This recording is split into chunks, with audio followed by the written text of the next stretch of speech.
Hi friends, welcome to Hyderabadi రుచులు. ఈరోజు ఒక మంచి రెసిపీ చేసుకుందాము. బీట్రూట్ మామిడికాయ పచ్చడి తయారు చేయడం చూద్దాం. ఈ మామిడికాయలు సీజన్లోనే దొరుకుతాయి కదా, అప్పుడు బీట్రూట్తో కలిపి చేసుకోండి. చాలా చాలా టేస్టీగా ఉంటుంది. చాలా తక్కువ ఇంగ్రీడియంట్స్తో చేసుకోవచ్చు. రైస్లోకి చాలా బాగుంటుంది. ఇక్కడ నేను ఒక పెద్ద బీట్రూట్ తీసుకున్నాను. దాన్ని తొక్క తీసుకొని గ్రేట్ చేసి పెట్టుకోవాలి. ఒక్క మామిడికాయ, ఈ మామిడికాయను కూడా తొక్క తీసి గ్రేట్ చేసి పెట్టుకోవాలి. కాకపోతే మామిడికాయని కొంచెం టేస్ట్ చూసుకోవాలి. పుల్లగా ఉంటే మొత్తం మామిడికాయ వేయాల్సిన అవసరం లేదు. తక్కువ పుల్లగా ఉందనుకోండి, మనం పెద్ద మామిడికాయను వేసుకోవచ్చు.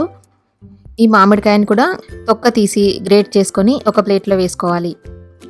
ఒక మిక్సింగ్ బౌల్లో మనం గ్రేట్ చేసి పెట్టుకున్న బీట్రూట్ని వేసుకోవాలి. ఆ తర్వాత గ్రేట్ చేసి పెట్టుకున్న మ్యాంగోని వేసుకోవాలి.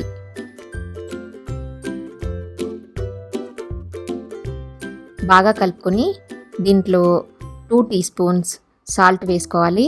సాల్ట్ మన టేస్ట్ని బట్టి వేసుకోవచ్చు. కొంచెం ఉప్పు కారం ఎక్కువే పడుతుంది. మామిడికాయలు పుల్లగా ఉంటాయి కదా, కారం 2 టీ స్పూన్స్ వేసుకోవాలి. వీటన్నింటినీ బాగా కలుపుకోవాలి. ఆ తర్వాత దీంట్లో నేను ఒక 3 టేబుల్ స్పూన్స్ పుట్నాల పొడి వేసుకున్నాను. పుట్నాల పప్పు పొడి ఇది.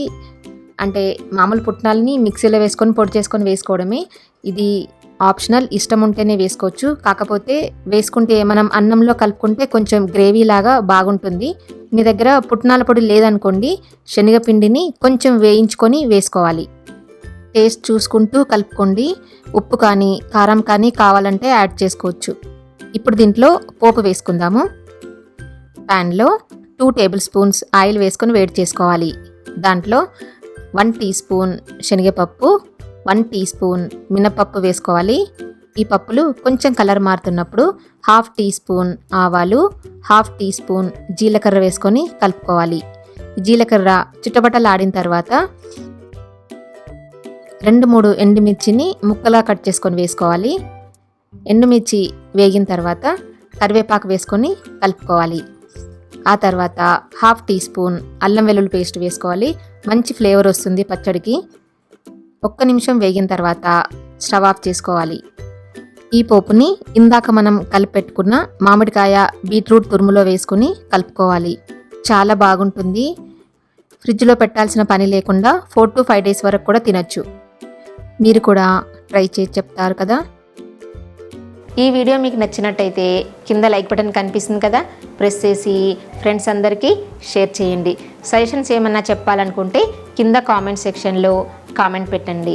నా ఛానల్ ఎవరైనా సబ్స్క్రైబ్ చేయని వాళ్ళు ఉంటే తప్పకుండా సబ్స్క్రైబ్ చేయండి. నా కొత్త వీడియో నోటిఫికేషన్స్ కోసం పక్కనున్న బెల్ బటన్ని క్లిక్ చేయడం అస్సలు మర్చిపోద్దు. Thank you for watching.